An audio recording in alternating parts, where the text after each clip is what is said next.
Natublag ang mga taxi driver sa weekend matapos duha sa ilang mga kaopdanan sa trabaho ang ginbiktima sang hold-upper sa Haro, Iloilo City. Antisini isa man ka taxi driver ang gin-hold up sa Banwa Sanguton. Ang suspect sa serye sa mga insidente ang delivery rider nga si Reggie Marina. Gidayon manining nga nadakpan kag napasakaan sang kaso.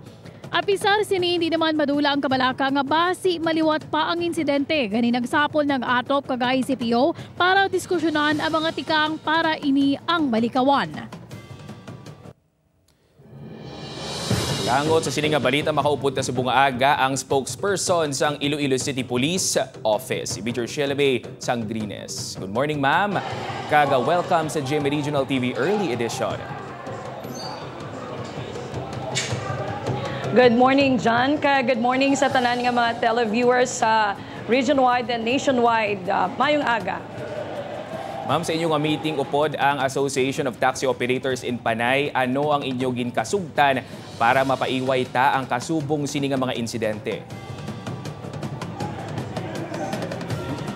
Yes, John, no? Sa Lunes nga aga, alas 9, nagbisita mismo sa talatapan sang aton nga City Director kay Colonel Geresti Picaronica ang mga katapo sang Association of Taxi Operators Panay sa pagpanguna sang ila presidente kay Mr. Perfecto Yap. Kag dito na kasugtan nga magdihon sang mga tikang para nga hindi na masulit no ang sunod-sunod nga pagpang-hold up nga kung tan-awon naton is isa lang ka perpetrator ang responsable kag sa madasig nga pagresponde sang Haro Police Station na sa Kote. So, we have come up sang mga strategies sa bahin sang mga taxi operators, taxi drivers naton, kag sa bahin man sang kapulisan, no? May mga specific or dugang pagid nga mga instructions or guidelines ang aton City Director.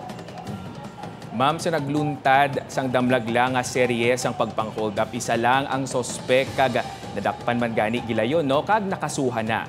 Makabigta bala ini, ma'am, nga isolated case lang? Well, tama ina siya.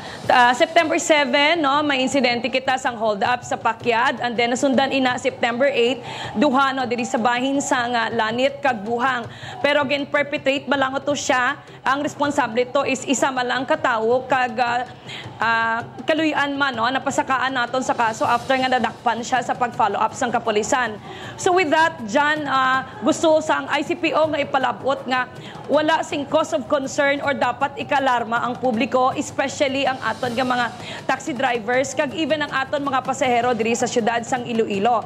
Padayon kita nga nag-alerto kag sa pagigsapol naton sa atop no sang damlag lang sang Lunes nga adlaw, madamo kita nga mga tikang gindihon para nga hindi nato siya masundan.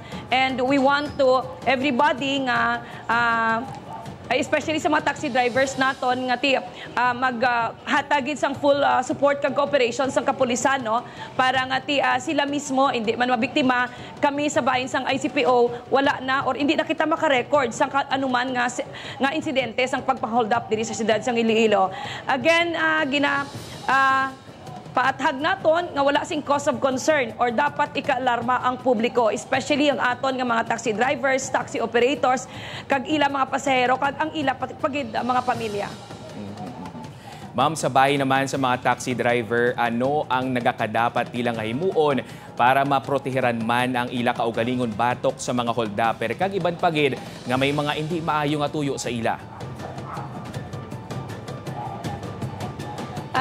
John, una-una gid gin-emphasize gid sang mga kapulisan no sang aton City Director ni Colonel Coronica nga dapat ang ating mga taxi drivers maging security conscious man, mangin alerto kag bago sila no magbaton magkuha sang ila pasahero, especially sa mga wee hours na no binagbinagon gid anay nila kon may kaduluda dira nga mga akto no hulag o kon mga personalidad nga plano magasakay sa ila. Mas maayo pa nga to be safe, hindi na lang nila pag-akomodaron or insigida i-report nila sa hotline numbers sang kapulisan nga ginhatag nato no sa presidente mismo sang atop.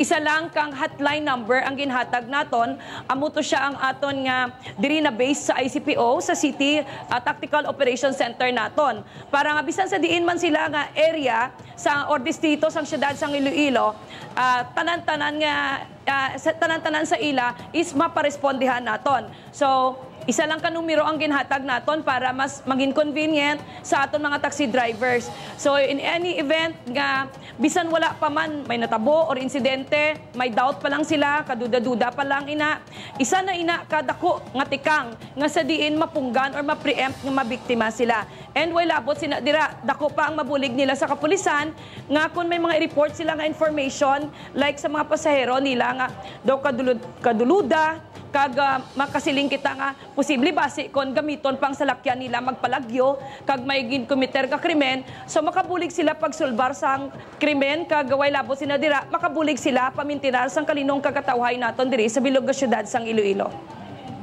That's good to hear, ma'am. No? Sa publiko naman, anong mensahe nga gusto mo ipalabot para sila makalikaw man o kung makahibalo kung ano ang pwede himuon kung sila man ang maka-eksperyensya sang pareho nga insidente?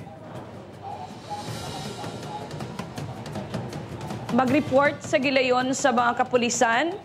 Ang aton nga hotline numbers diri sa bahin sang Tactical Operations Center naton.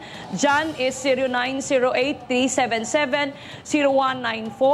Kag of course, bisan hindi sila involved, may nakita lang sila dira, mas maayo gid nga i-report nila sa gilayon para nga maparespondihan naton, mapakaduan naton sang pinakamalapit nga patrol, sa mga pinakamalapit naton nga mga na-deploy nga kapulisan nga on duty at that time.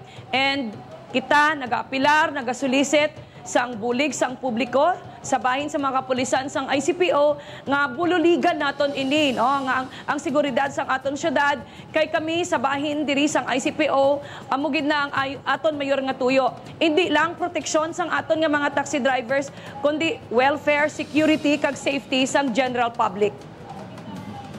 Safety is a shared responsibility. Gani, madam, mga salamat. Ma'am Sangrines, yung mga oras diri sa GMA Regional TV Early Edition.